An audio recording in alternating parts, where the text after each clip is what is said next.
वर्षाच्या लहान कुमारिकेपासून ते वयस्कर महिलेपर्यंत स्त्रीला वंदन करणारे हे नवरात्र. देवीच्या या नवरात्रासाठी घरोघरी लेकी सुना अहोरात्र मेहनत घेतात.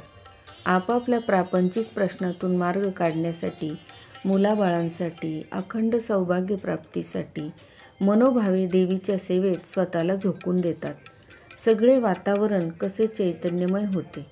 या 9 दिवसात प्रत्येकाला जाणीव होते की स्त्री ही शक्ती आहे.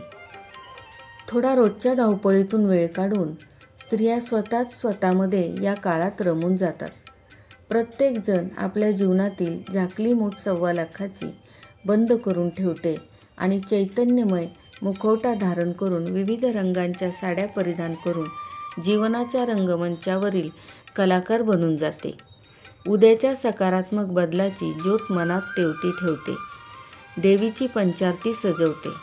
नवरात्रात तिच्या स्त्री शक्तीपुढे लावलेल्या तू करती धरती, तू ग्रहलक्ष्मी, तू सौभाग्यवती, तू धर्मपत्नी, तू शक्ती, तू महती अशा विशेषणांचा एकांतात विचार करत बसते.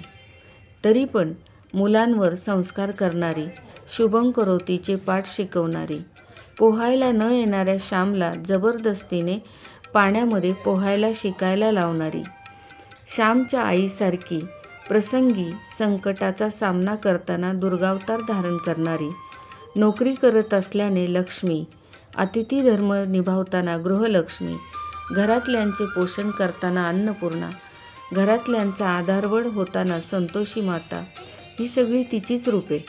त्यामुळेच नवरात्र आलं की तिच्या सगळ्या रूपांना उत्साहाचं उधाण येतं आणि वेगवेगळ्या मार्गांनी स्वतःला ती या नवरात्राशी जोडून घेते. अशाच आम्ही सगळ्याजणी. एक शिक्षिका म्हणून या बाळगोपाळांच्या जीवनाला आकार देता देता 9 रंगात रंगून स्वतःसाठी जगलेले हे काही क्षण.